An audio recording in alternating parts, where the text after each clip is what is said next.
During Christmas dinner, when I sat down at the table, my son took my chair and I fell to the floor. "This seat is for my father-in-law. Get out of here," he said indifferently, as if I were a stranger. Instead of festive warmth, I felt humiliation from my own flesh and blood. That night, I changed his life forever by planning my revenge. I had 57 missed calls. Before we continue, please subscribe to the channel and write in the comments what time it is where you are now. The turkey smell hit me first, rosemary and butter, the way I'd made it for 40 years. Laughter rolled in from the living room, glasses clinking. My legs ached from the morning shift at the warehouse, but I steadied myself and moved toward the last empty chair at the dining table. I reached for the back of it, my fingers brushing the wood, started to lower myself down. Logan yanked it away. The floor came up fast. My tailbone cracked against the hardwood, the impact shooting up my spine. Both palms scraped the floor as I tried to catch myself. For 3 seconds, nobody breathed. "That seat's for Albert. Get to the kitchen." Logan didn't look up from his phone. His voice carried the same tone he used for ordering takeout. I stayed on the floor, looking up at faces arranged around my table. The 2 grandchildren, 7 and 9, stared at their plates like they'd been nailed there. My daughter-in-law, Bernice, tilted her head, and a small laugh escaped her throat. Not loud. Deliberate. Nobody moved to help. I pressed my palms flat and pushed. My knees cracked. The room stayed quiet, except for someone's fork scraping china. I straightened slowly, feeling every one of my 64 years in my lower back. Looked at Logan, waiting for something. An apology. A joke to soften it. Anything. He scrolled through his phone. "The kitchen has a perfectly good stool, Alonzo." Bernice's voice had that bright edge she used when explaining things to children. "Don't be dramatic." I walked toward the hallway. Not the kitchen. My bedroom. Each step measured, my back straight. The hallway stretched out, my work boots by the door, mud still caked on the soles. My reading glasses on the side table where I'd left them this morning. Photos on the wall, me and Margaret on our wedding day, me holding infant Logan, the house behind us with its fresh paint. My house. Behind me, silverware clinked. Someone laughed. The conversation resumed like water flowing around a stone. I closed my bedroom door with both hands, controlling the motion. No slam. Just a quiet click. The darkness wrapped around me. I sat on the edge of the bed, still wearing my work jacket. Through the door came the muffled sounds of dinner, voices rising and falling, chairs scraping. The doorbell rang. Albert, arriving right on time for his reserved seat. More laughter. Someone turned on music. I didn't move. Just sat there as the images flickered through my head. Uninvited. Moving into this house 40 years back, Margaret beside me, both of us 30 years younger and convinced we'd found forever. Teaching Logan to ride a bike in that same driveway, running behind him with my hand on the seat until I let go, and he sailed forward on his own. The day 3 years ago when he'd stood in this same hallway, Bernice and the kids behind him, asking if they could stay, just for a few months, while they got back on their feet. 3 years. The house quieted around midnight. Footsteps on the stairs, bathroom doors closing, the creak of beds settling. I lay on top of my covers, still dressed, staring at the ceiling. But something had shifted. My chest didn't hurt the way I expected it to. My hands weren't shaking. I was thinking. When the first gray light seeped through the curtains, I sat up. The house held that pre-dawn silence. Everyone still asleep after their party. I walked to my closet and pulled out the metal lockbox from the top shelf. The combination clicked under my fingers. Margaret's birthday, same as always. Inside, the house deed, insurance papers, bank statements, the title to my truck. I carried everything to the bed and spread it out like cards in a hand of poker. The deed sat on top. Thick paper, official seals. My name in bold type. I picked it up, ran my thumb across the embossed letters. Alonzo Flores. Owner, not guest. The light strengthened in the window, turning from gray to pale gold. I stayed at the edge of my bed, the deed still in my hands, while the house began its morning sounds around me. Water running through pipes, a toilet flushing upstairs. The coffee maker I'd bought last year clicking on. Bernice must have set the timer. 2 hours passed before I stood. My lower back still ached from the fall. a deep throb that would probably last a week. I gathered the papers, returned them to the lockbox except for the deed. That one I slid into the drawer of my nightstand. The kitchen was empty when I walked in around 9. I poured coffee into my usual mug, the one that said, "World's Best Dad," a Father's Day gift from 10 years back, and sat on the stool Bernice had mentioned. The same stool I used to prop the back door open when I brought in groceries. My laptop sat on the counter where I'd left it yesterday morning. I opened it and typed into the search bar, "Tenant rights, Arizona." Then eviction process, then property owner rights. I pulled a yellow legal pad from the drawer and started taking notes. The pen scratched across paper, filling lines with phrases like 30-day notice, and unlawful detainer, and no verbal lease protection. Footsteps on the stairs. Logan appeared in sweatpants and an undershirt, his hair sticking up on one side. He saw me at the laptop, stopped, opened his mouth, closed it, poured himself coffee, and left without a word. That silence told me more than any conversation could have. Over the next 2 days, I watched, really watched, like I was seeing my own house for the first time. Bernice rearranging the kitchen cabinets on the 26th, moving my coffee to a top shelf I needed a step stool to reach. Logan's mail piling up on the entry table, credit card offers, bills from furniture stores, a notice from a collections agency. The grandchildren asking Bernice if they could have crackers from the pantry. In my house, asking her. The 27th evening, Bernice found me reading in the living room. "Alonzo, we need the living room tonight. Friends coming over." I looked up from my book. "This is my living room." She laughed, the sound sharp. "Don't be difficult. Just stay in your room." I went to my room, but I added the date and time to a document on my laptop, along with her exact words. The 28th and 29th, I barely left my bedroom except for coffee and bathroom trips. My laptop screen glowed with legal websites, forum posts, PDF guides to Arizona property law. I learned about living trusts, about the difference between guests and tenants, about how ownership trumped occupation every single time. I made a list of what I needed: property deed, proof of ownership, evidence of no rental agreement, bank statements showing no rent payments received. I had everything except printed statements. I fixed that on the 29th. Driving to the bank and requesting printed records for the last 3 years. The teller handed them over in a thick envelope. When I got home, I found Bernice at the small desk in the hallway, going through a stack of my mail. "Just organizing for you." She smiled up at me. "You're so scattered lately." I held out my hand. She blinked. "I'll handle my own papers." She handed them over slowly, her smile cooling. I took my mail and the envelope from the bank to my bedroom and closed the door. New Year's Eve arrived cold and clear. I heard Logan and Bernice getting ready around 7. Shower running, blow dryer, the sound of Bernice's heels on the hardwood. They came down the stairs dressed for a party. "You'll watch the kids, right?" Bernice checked her earring in the hall mirror. "They're already asleep." "No." She turned. "Excuse me." "Take them with you or stay home?" Logan came down, buttoning his shirt cuffs. "Dad, what's your problem lately?" "No problem. I have plans." "Plans?" Logan's eyebrows went up. "What plans could you possibly have?" I looked at him steadily. "My plans? My house? My New Year's Eve." They argued for 5 minutes. I sat in my chair, the one I'd moved back from the garage, and said I'm not available 4 different times in 4 different ways. Finally, they went upstairs, woke the kids, and left. Bernice slammed the front door hard enough to rattle the windows. The house settled into silence around me. I went to my bedroom and pulled out the legal pad, wrote out a numbered list in careful block letters. 1. Find attorney specializing in property law. 2. Prepare eviction notice, 30-day requirement. 3. Document all evidence with dates. 4. Set up living trust to protect assets. 5. Timeline, eviction by spring. Outside, fireworks started popping at midnight. The neighborhood celebrated, voices calling out, car horns honking. I sat at my desk and wrote one final line. First appointment, attorney consultation, Monday, January 2nd.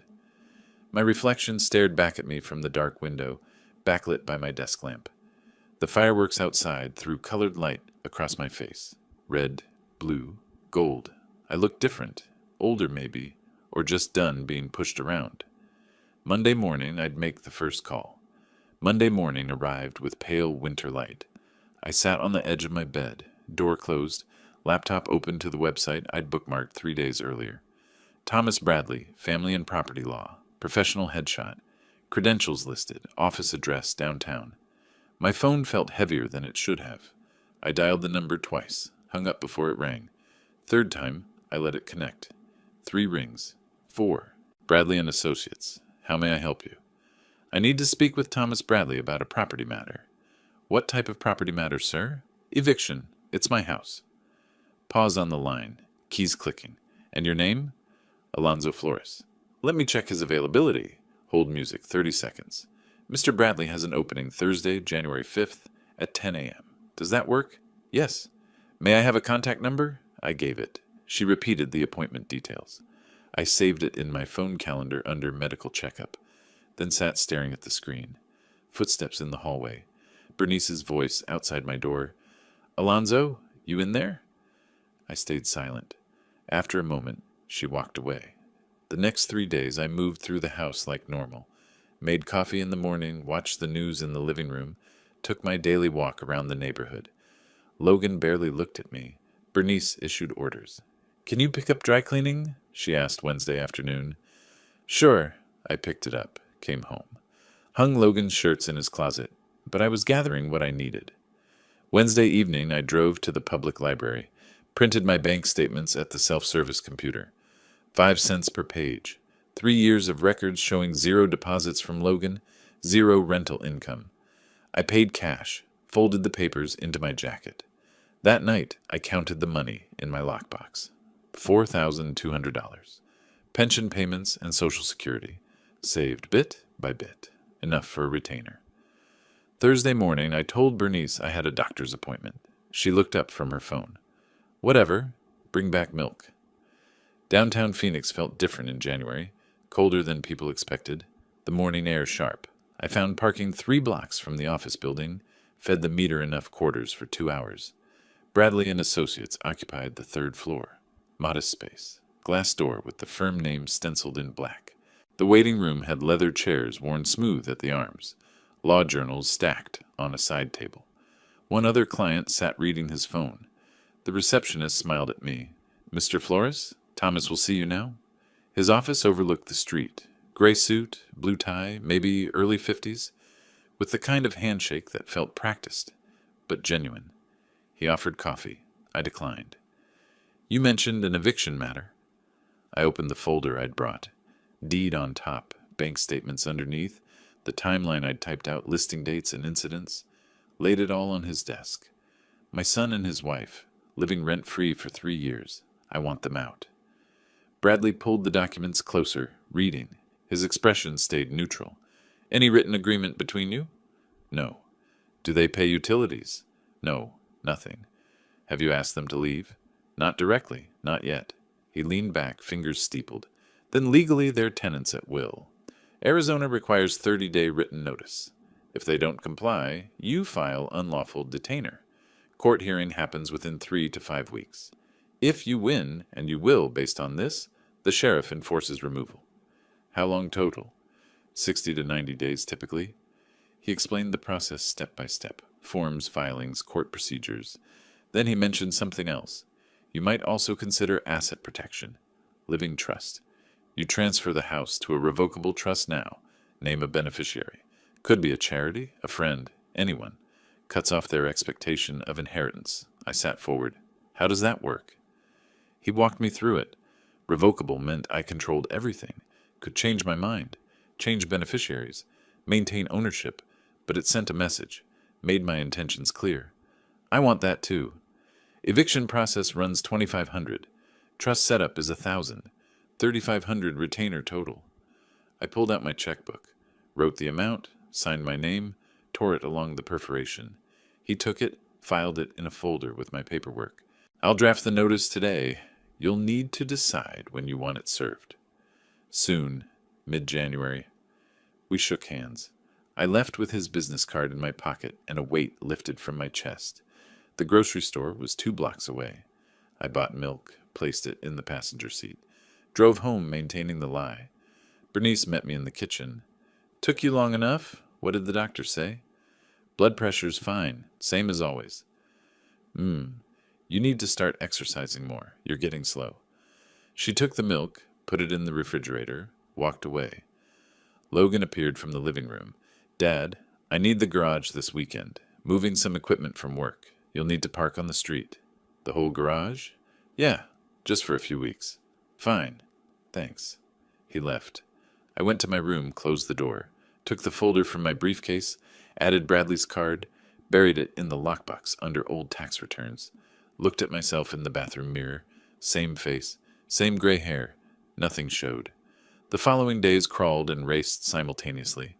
January 9th, Bradley emailed. Notice prepared. Ready for your approval. I reviewed the PDF at the library. Formal language. 30-day deadline. Legal consequences spelled out in precise paragraphs. I replied from the library computer. Approved. Proceed with service. At home, nothing changed outwardly. Logan used my truck Saturday without asking. Bernice redecorated the living room, moved my favorite reading lamp to the basement. The grandchildren were told not to bother Grandpa because he was tired. I noted each thing, showed nothing. January 15th, evening.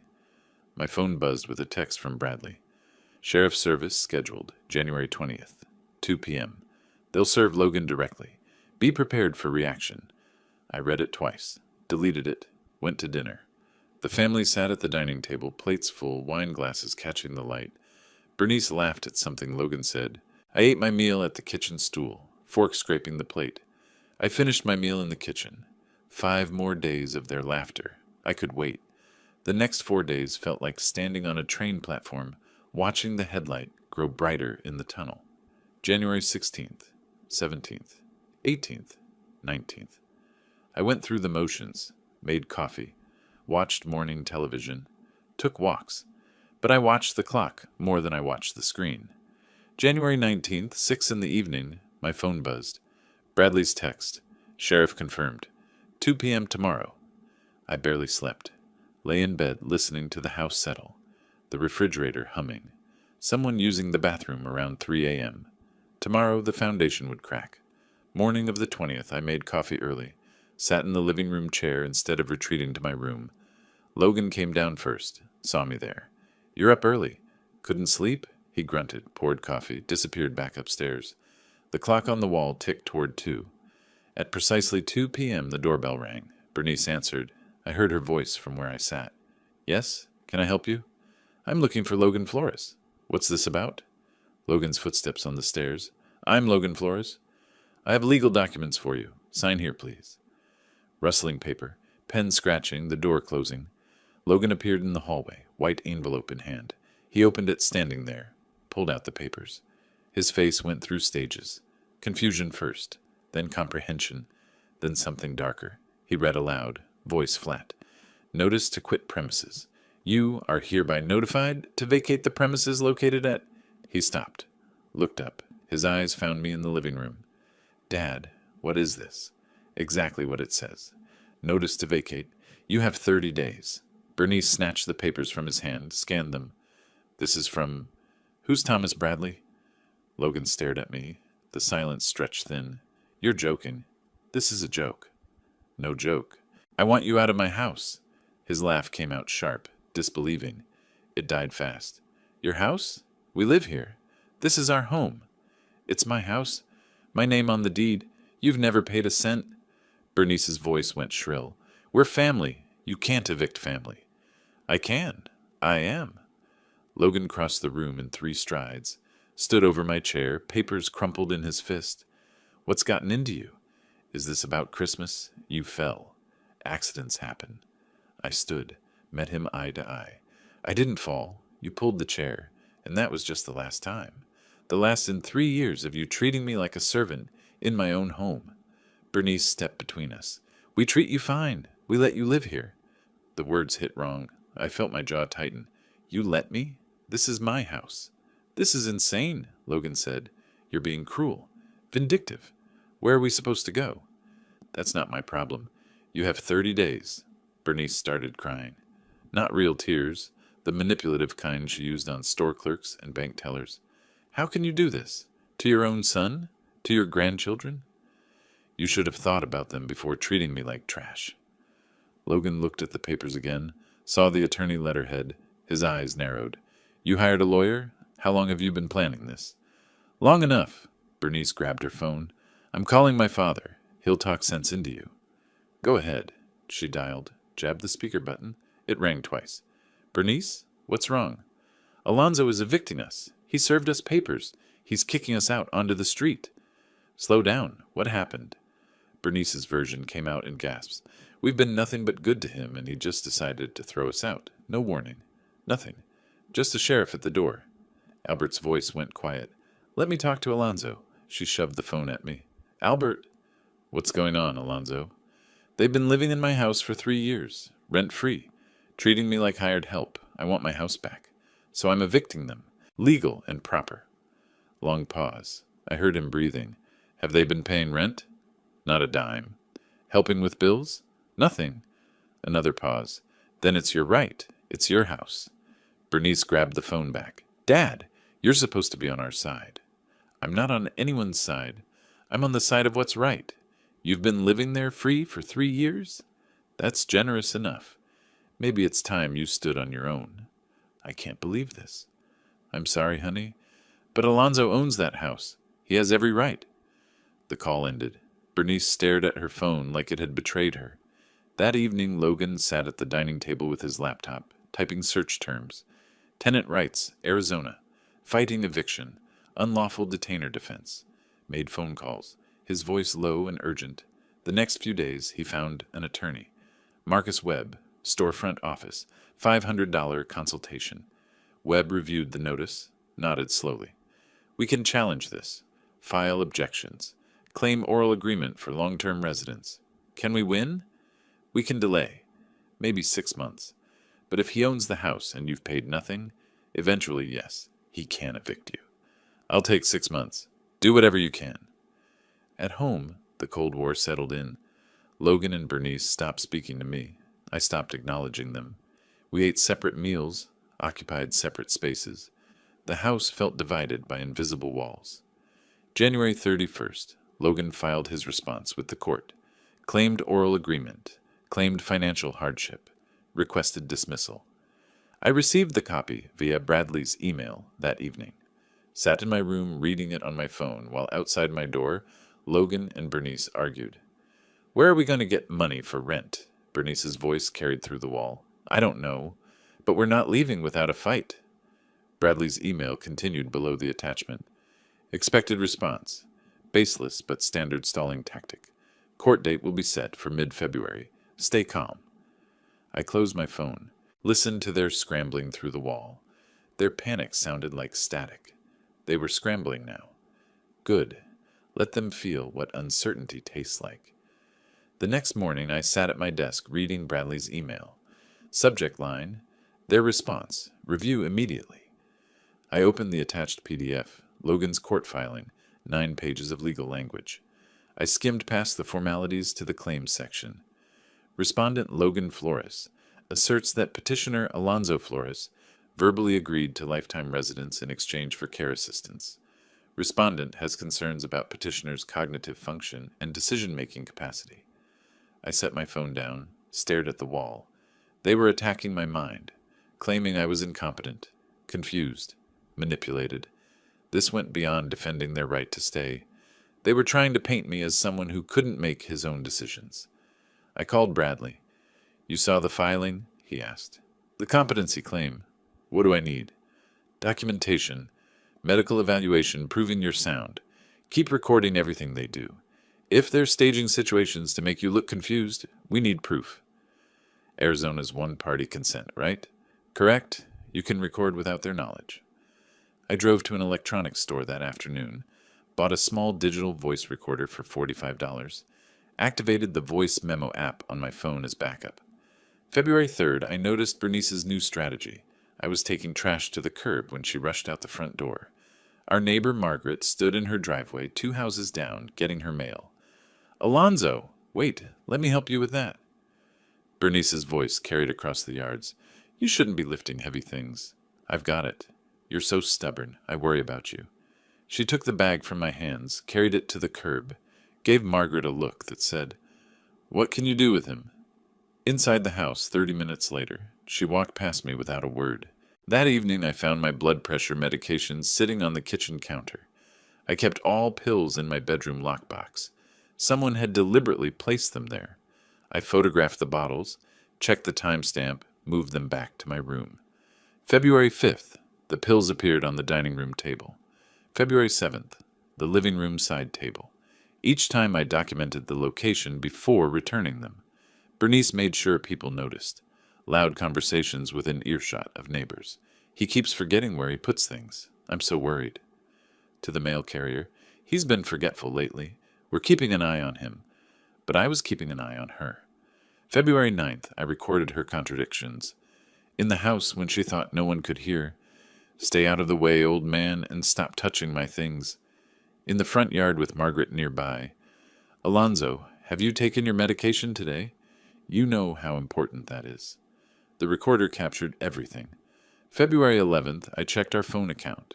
Family plan meant I could see text message logs. Screenshots saved automatically to cloud storage. Bernice to Logan. Margaret definitely noticed the pills. I made sure to mention his confusion again. Logan to Bernice. Good. Keep it up. We need people thinking he's losing it. I forwarded everything to Bradley.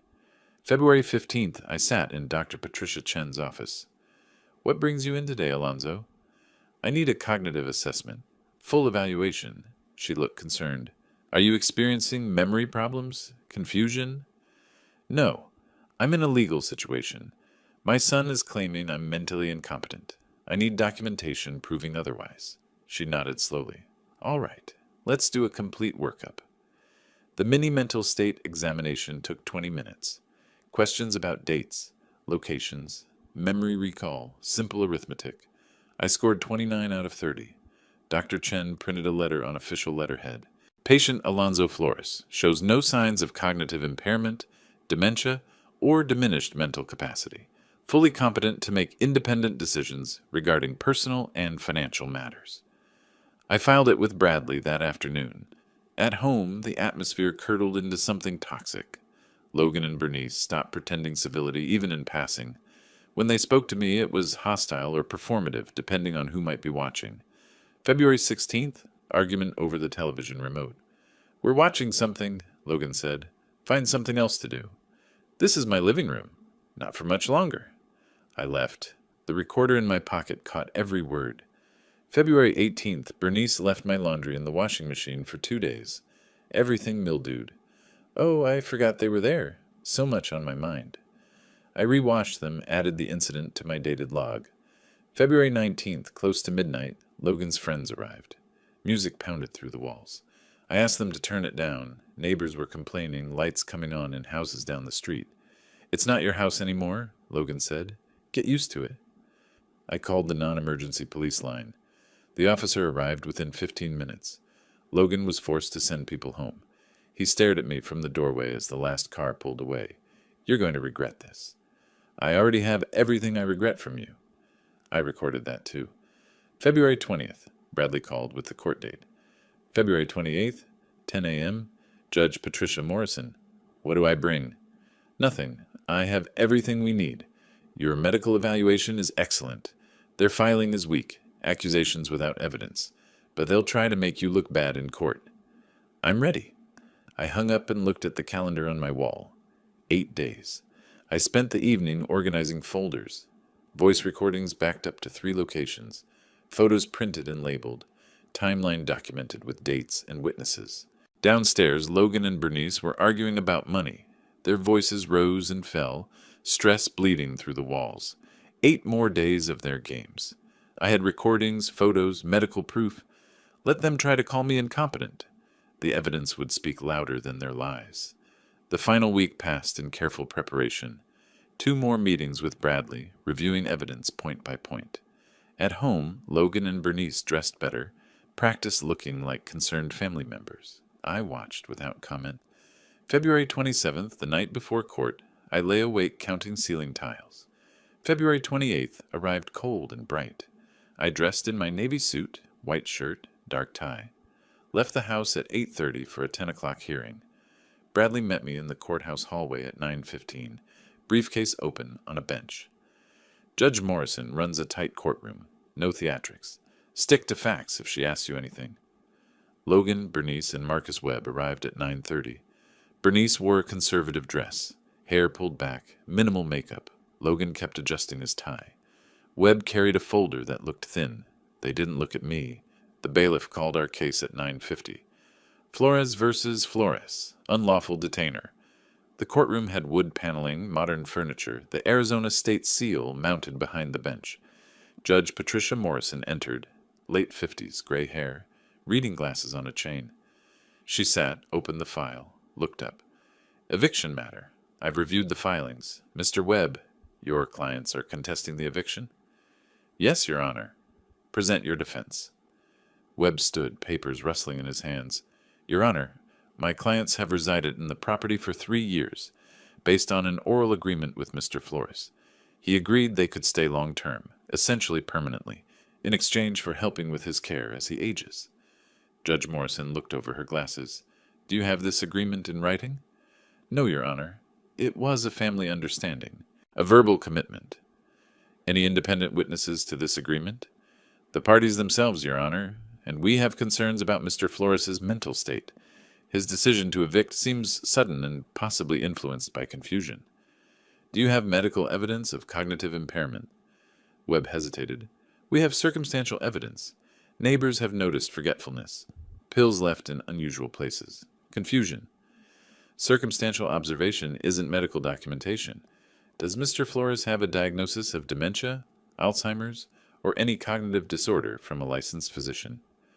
Not formally, Your Honor, but behaviors suggest. Behaviors observed by whom? Do you have expert medical testimony? No, Your Honor. Then your competency argument is speculative at best. Continue with your evidence of the oral agreement. Webb called Logan to the stand. The bailiff swore him in. Mr. Flores asked me to move in, Logan said. Said he wanted family close. Wanted us to stay permanently, help maintain the property. Bradley stood for cross-examination. Did you pay rent? No. It was a family arrangement. Utilities? No.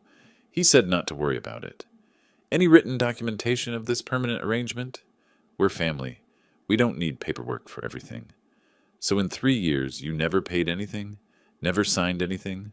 Never contributed financially in any way? Logan's voice went defensive. We helped around the house. Can you provide specific examples with dates? Regular maintenance, yard work, general upkeep. Bradley placed bank statements on the evidence table. These show no payments from you to Mr. Flores, not $1 in 3 years, for anything. It was an understanding. Thank you. No further questions. Judge Morrison looked at Bradley. Present your case. Bradley stood, organized. Your Honor, this is straightforward property law. Mr. Alonzo Flores owns the property outright. He presented the deed. Mortgage satisfied in 2010. Clear title. Mr. Logan Flores and family have lived there rent-free for 3 years. No lease, no rental agreement, no financial contribution of any kind. He presented the bank statements. Mr. Flores now wishes to reclaim his property. This is his legal right as owner. Regarding competency, the judge asked. Fully addressed. Bradley presented Dr. Chen's evaluation. Complete cognitive assessment performed February 15th. Mini mental state examination score. 29 out of 30, well within normal range.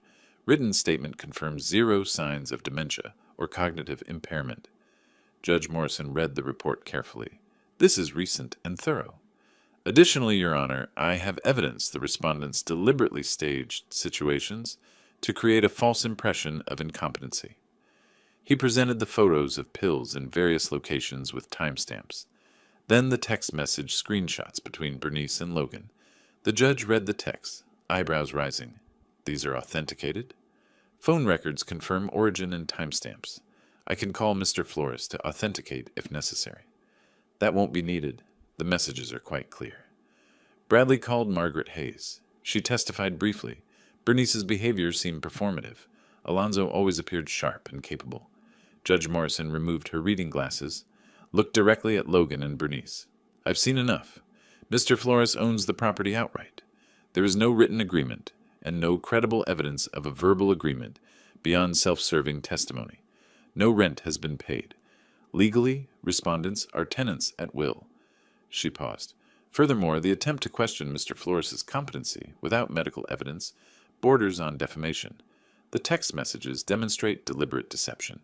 She picked up her gavel. Judgment for petitioner. Respondents must vacate the premises by April 15, 2025. Failure to comply will result in sheriff enforcement. The gavel struck wood once. Silence filled the courtroom. I felt something release in my chest. Not celebration, just the end of holding my breath. Logan sat frozen. Bernice's face crumpled. Tears starting, but these weren't performance tears. Webb gathered his papers quickly, looking embarrassed. The judge exited through her chamber door. Bradley shook my hand. It's over. Congratulations. Thank you. We walked toward the elevator. Behind us, Bernice's voice cut through the hallway. You destroyed your own family? For what? To live alone in that house? You're a bitter old man. Bernice, stop, Logan said. Not here. He betrayed us. His own son. His grandchildren. I stopped. Turned around. Looked at them both steadily. I didn't betray anyone. You betrayed yourselves. I turned back. Continued walking. Bradley pressed the elevator button. Don't engage, he said quietly. You won. That's enough. The doors opened. We stepped inside. The elevator descended. 11 floors down. Behind me, I could still hear Bernice's voice echoing in the courthouse halls. But the distance grew with each floor. By the time I reached the ground, I couldn't hear her anymore. March 11th, I sat in my bedroom with Bradley's business card between my fingers. The court victory was step 1. Asset protection was step 2. I researched online that evening. Revocable living trust. Beneficiary designation. Protection from future claims and inheritance disputes. Bradley had mentioned it back in January. Transferring the house to a trust. Naming a beneficiary. Cutting off expectations. I knew exactly where the house should go. Veterans Support Fund of Arizona. Local charity that helped me 42 years ago when I came back from service. Time to return the favor. March 12th, I called the estate planner Bradley recommended. Patricia Morgan, Notary Public, Trust Specialist. Living trust? She said. I can help with that. Bring property deed, identification, beneficiary information. When works for you? March 15th, 2 o'clock. I told no one at home. March 15th, I informed Bernice I was going to the bank. She barely looked up from her phone. Patricia Morgan's office occupied a small suite in East Phoenix. She was late 40s, efficient, papers already organized when I arrived. Mr. Flores, let me explain. A living trust transfers property ownership to the trust while you're alive. You remain trustee, maintain full control. Upon your death, property goes to the named beneficiary. Avoids probate, prevents contests. And my son can't claim it as inheritance? Correct. The property belongs to the trust. Your son has no legal claim. That's what I want. She walked me through documents. Trust agreement, property transfer deed, beneficiary designation form. I wrote, Veterans Support Fund of Arizona, in careful block letters. Any particular reason for this charity? I'm a veteran. Army, 42 years ago. 2 tours. The fund helped me when I came back. Gave me a place to stay, helped me find work. I never forgot that. I signed each page. Morgan notarized with her official seal. The filing fee came to $1,200. I wrote the check without hesitating. I'll file with the county recorder this week. You'll receive copies in about 10 days. How private is this? Trust document itself is private, but the property transfer is public record. Anyone checking county records could find it. Good enough? I drove home with the documents in my briefcase. The house looked the same, but legally everything had changed. March 22nd, Logan got a phone call at work. I learned this later when he came home early, face pale, hands shaking. He found me in the living room reading the newspaper. You put the house in a trust. I looked up. Yes. When? When did you do this? Last week, March 15th. Why? Why would you do that? To protect my assets. To ensure the house goes where I want it to go. His voice rose. Where does it go? Veterans Support Fund. Silence filled the room like water rising. A charity? Disbelief cracked his voice. You're giving our house, my inheritance, to a charity. It's not your house. It never was. And it's not your inheritance anymore. You can't do this. This is revenge. This is vindictive. It's my property. I can do what I want with it. You taught me that when you treated it like yours. He stormed upstairs, slammed his door hard enough to rattle the frame. Bernice appeared minutes later, Logan had told her. A charity. Her voice was cold, controlled fury. You'd rather give everything to strangers than your own family. You made yourselves strangers when you pulled that chair. She turned and left without another word. March 24th, evening.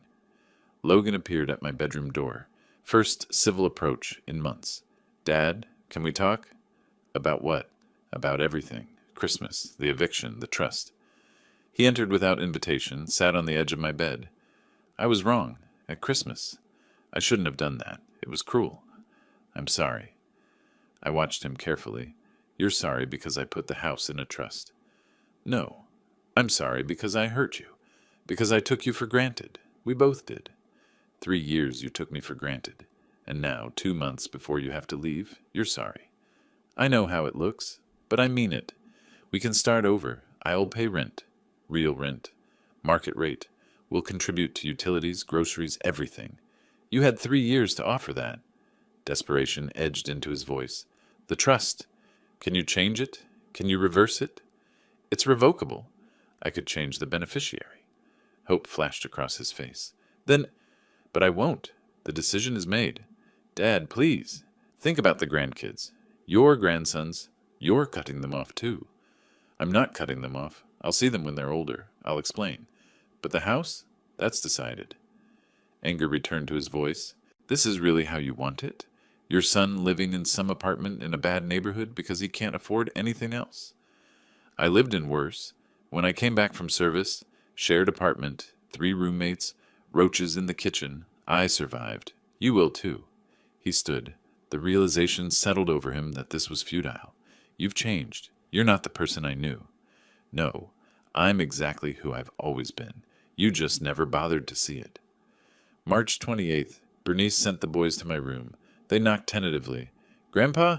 I opened the door. Hey guys, come in. The older one spoke first, words clearly coached.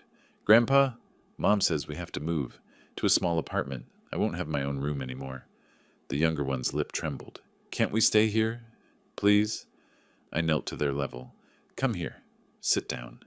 They sat on my bed, both looking at me with confused eyes. You're moving because your parents need their own place. That's normal. Lots of kids share rooms. You'll be okay. But Mom says you're making us leave, that you don't want us here. That's not true. I love you both. But this is grown-up stuff between me and your parents. Not about you. The younger one started crying. I hugged him. I know. Change is hard. But I'll still see you. I'll still be your grandpa. Bernice appeared in the doorway. Boys, come on. Leave Grandpa alone. She took them away. Mission failed. I sat on my bed after they left. For just a moment my resolve wavered, but I knew this was Bernice's manipulation, not the children's genuine plea. March 31st. 2 weeks until eviction deadline. The house was the coldest it had been. No pretense anymore. Logan and Bernice spent evenings on their laptops searching for apartments they could afford. I heard them arguing about money, about neighborhoods. One evening I passed Logan's open bedroom door, saw him sitting on the bed, head in his hands. Bernice's voice. We'll survive. We always do. And maybe someday he'll regret this. Logan's response was quiet but clear. He won't. That's what I finally understand. He won't. 2 weeks. 14 days. The calendar hung on my wall like a countdown clock. Red circle around April 15th. In 14 days, my house would be mine again. Truly mine. For the first time in 3 years. April 1st arrived with boxes. Cardboard appeared in corners, stacked in hallways, filled with their belongings piece by piece. I overheard them that evening. Logan at the kitchen table, laptop open to rental listings. This one's $1,400 a month. 2-bedroom, South Phoenix. South Phoenix? Bernice's voice went sharp. That's a terrible area. What about this one in Tempe? $1,850. We can't afford that. Not with my salary and no savings. We wouldn't need savings if your father wasn't throwing us out. Let it go. We have 2 weeks. They signed a lease April 3rd. Small apartment complex I recognized. Budget housing, bars on windows, 900 square feet. The paperwork sat on the kitchen counter. I saw the address, said nothing. Consequences look different when they arrive. Between April 5th and 10th, the packing accelerated, but lines blurred. What was theirs versus what came with the house became a battlefield. April 8th, I noticed empty spaces. Kitchen, my good knife set missing. Living room, decorative lamp gone. Garage, power drill absent. I'd installed a simple lock on my bedroom door weeks earlier. Important documents stayed secured in my lockbox. April 9th evening, I found boxes in the garage with suspicious contents. Opened one, my 42-inch television from the living room. Another, end tables from the guest bedroom. Bernice appeared. Those are ours. We bought those. No, they were here when you moved in. They're mine. Prove it. I went to my bedroom, retrieved the folder with receipts, returned with documentation. Television purchased 2019. End tables 2018. All before Logan moved in. She grabbed the boxes, frustrated. Fine. We'll leave your precious things. April 12th, Saturday morning. I ran errands, grocery store, bank. Returned home around 11. A rental truck sat in the driveway. 3 days early. Logan and 2 friends were loading furniture. My leather recliner, my coffee table, my bookshelf with my books still on it. Stop. Put those back. We need furniture, Logan said. The apartment's empty. That's my furniture. You're not taking it. His friend shifted uncomfortably. Man, maybe we should... It's fine. Keep loading. I pulled out my phone. Then I'm calling the police. Logan actually laughed. Go ahead. We live here. It's our stuff, too. I dialed. I need police at my address. People are stealing my property. Logan stopped laughing. 20 minutes later, 2 Phoenix PD officers arrived. The senior one, Rodriguez, assessed the situation quickly.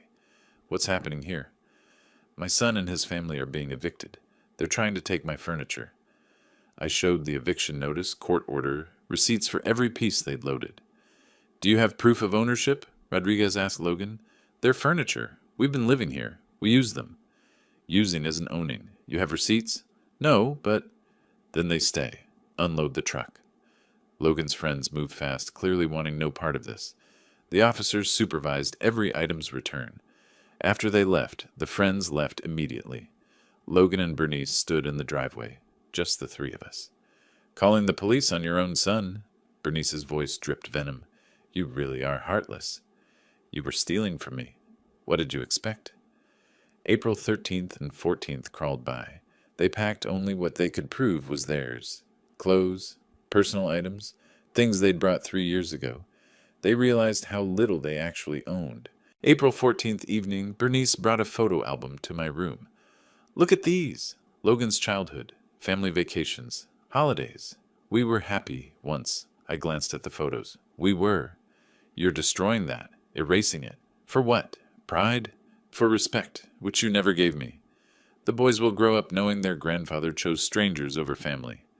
The boys will grow up knowing actions have consequences. Better lesson than entitlement. She left the album on my desk. I closed it, set it aside. April 15th arrived with dawn. I woke at 6, made coffee, sat at the kitchen table. Heard movement upstairs, them waking for the last time in my house. 8 a.m., the rental truck arrived. Legitimate reservation this time. Logan and Bernice loaded boxes methodically. 2 different friends helped. The others had refused to return. I watched from the living room window. Didn't help, didn't hinder, just observed. 9:30. Most boxes were loaded. Bernice brought the grandchildren downstairs. Bye, Grandpa. I knelt, hugged them both. Bye, guys. I'll see you soon. Promise. The younger one cried. I don't want to go. I know, but you'll be okay. You're tough kids. Bernice pulled them away quickly. 10 a.m., Logan did a final walkthrough. Returned to the living room where I stood. House keys. He pulled his keyring from his pocket, removed the house key, held it out. I took it. I hope you're happy.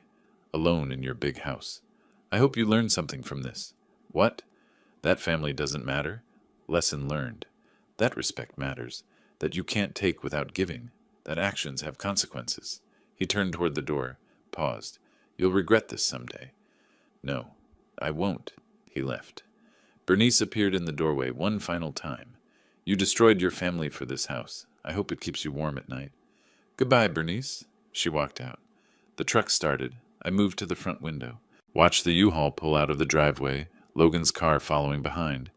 They drove down the street, turned the corner, disappeared. 10:15.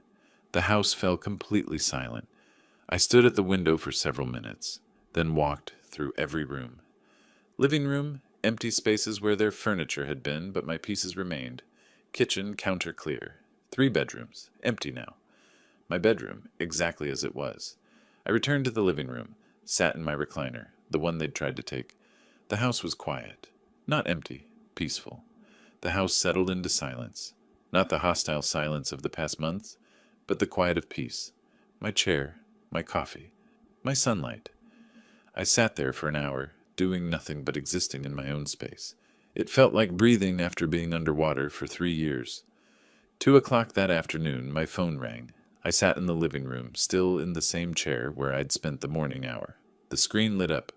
Logan, mobile. I looked at it, let it ring. 6 times. Voicemail. I didn't listen to the message. 3 o'clock, another call. 4:30, another. 6:15, another. Each time I glanced at the screen, set the phone back down. By evening, I had 8 missed calls. All Logan. April 16th, the calls continued. 4 in the morning, 3 in the afternoon, 5 in the evening, 17 through 22nd. The pattern held. My phone buzzed, lit up, went silent, over and over. I kept count without meaning to. 57 calls in 1 week. April 18th, text messages started arriving. Dad, please, we need to talk. I know you're angry, but this is extreme. At least let me explain. The kids are asking about you. Please just pick up. I read each one, deleted each one. April 23rd, I opened my phone settings, found Logan's number, blocked it, found Bernice's number, blocked that too.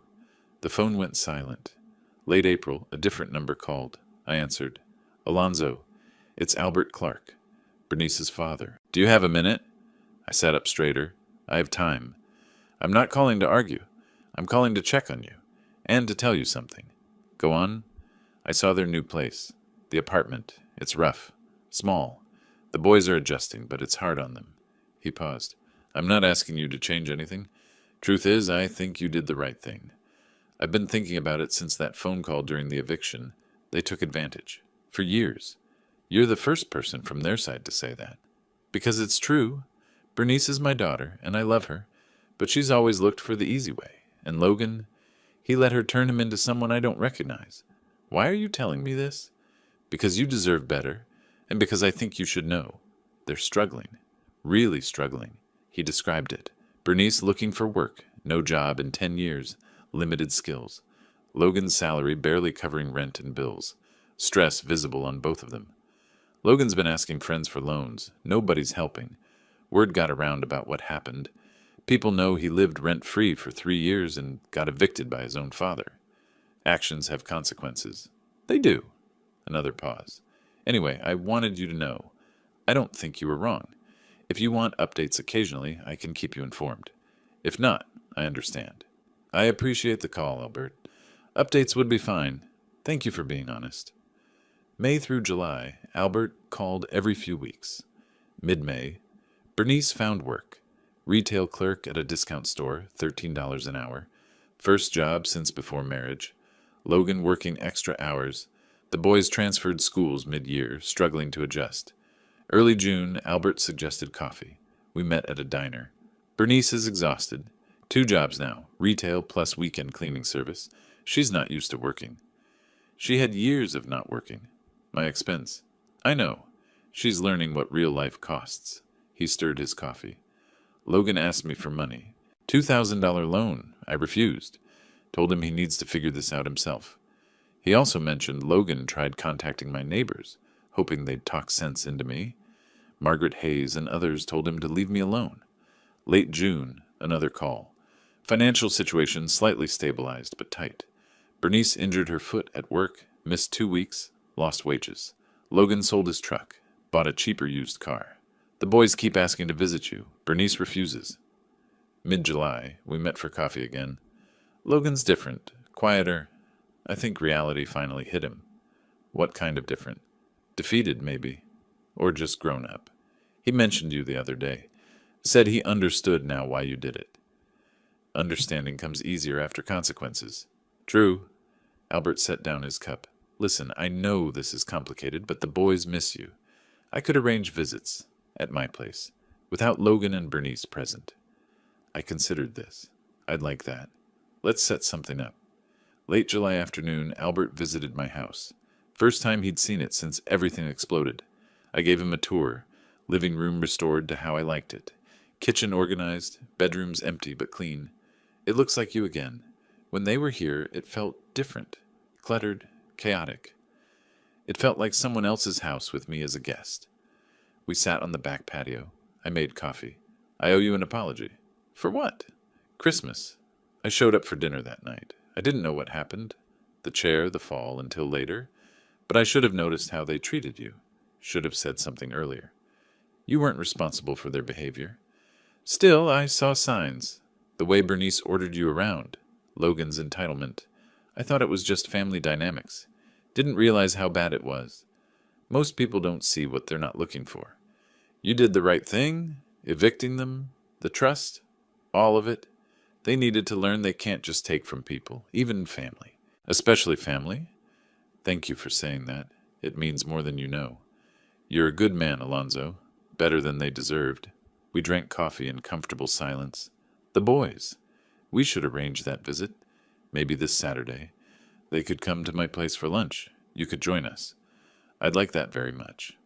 First grandchildren visit happened that Saturday, at Albert's house. The boys cautious at first, then warming up. Mom said you were mad at us, the older one said. Never at you. Never. I love you both. We spent the afternoon together. Cards, talking, ice cream. Arrangements set for monthly visits. Late July, life developed its rhythm. Phone silent of Logan's calls. House peaceful, organized, mine. Morning coffee on the patio. Afternoon projects. Evening reading. I repainted a guest bedroom. Fixed the fence gate. Replanted the garden. One weekend I hosted a small barbecue. 3 retired colleagues from the auto shop where I'd worked 20 years. You seem lighter, one said. Happier. I feel like myself again. Margaret waved from her yard one evening. I waved back. July faded into August heat.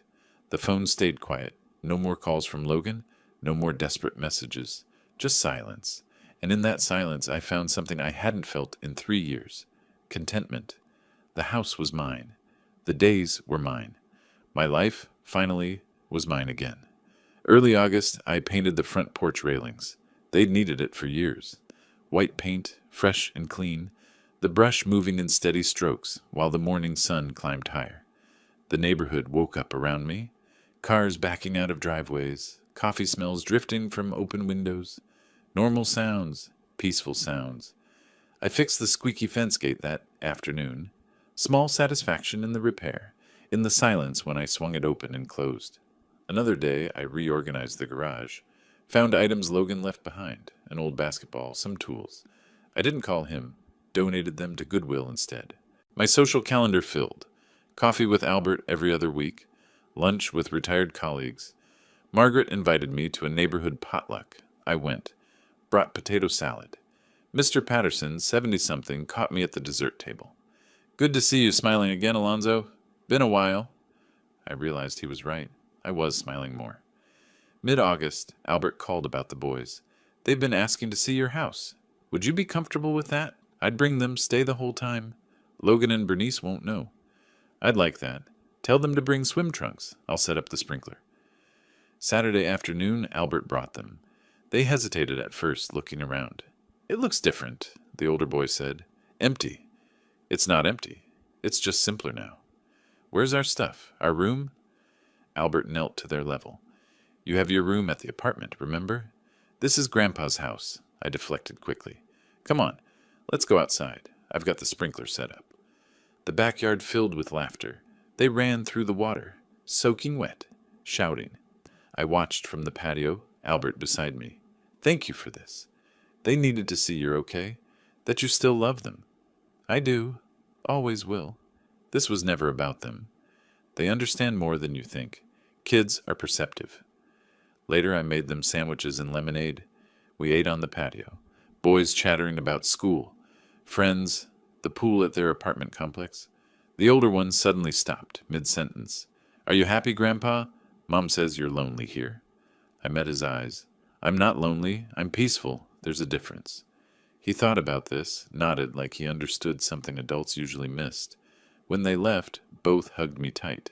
The younger one whispered, "I miss you. I miss you too. But we'll keep seeing each other. Promise." Late August morning, I worked in the front yard, trimming bushes, edging the lawn. A car slowed in front of the house. I recognized it.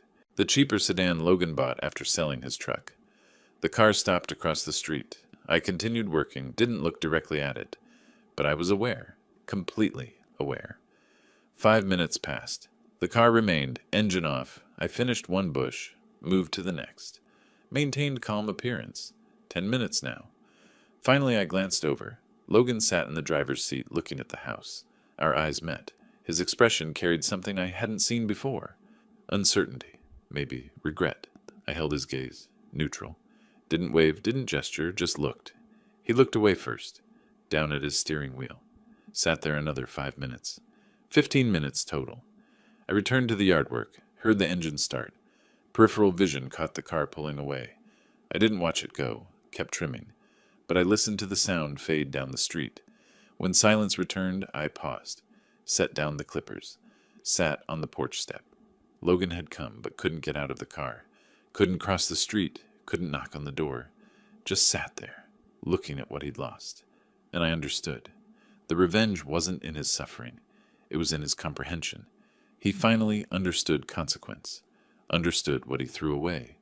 That gulf between us, he created it. And now he knew it couldn't be crossed.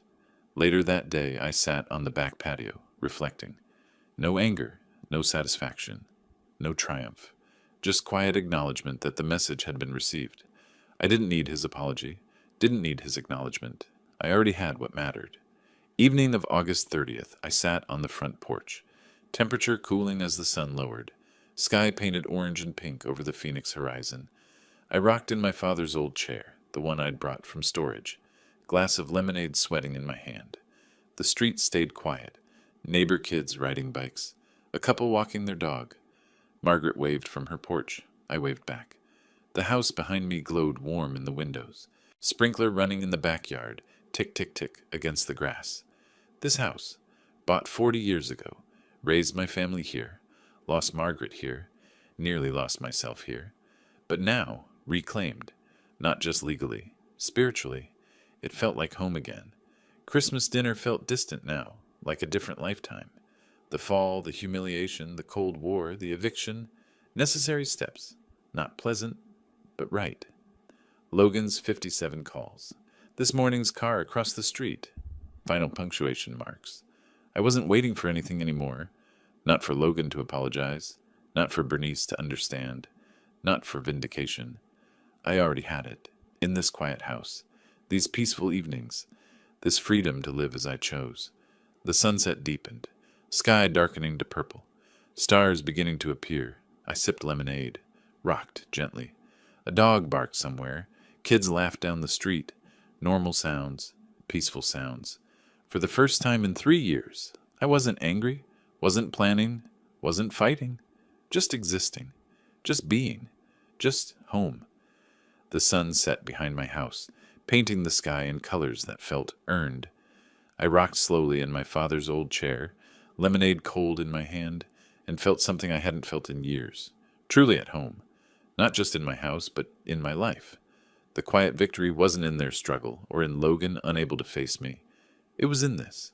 Me, my porch, my peace. I'd won the moment I decided I deserved better. If you like this story, please like this video, subscribe to the channel, and share your impressions of this story in the comments. To listen to the next story, click on the box on the left. Thank you for watching.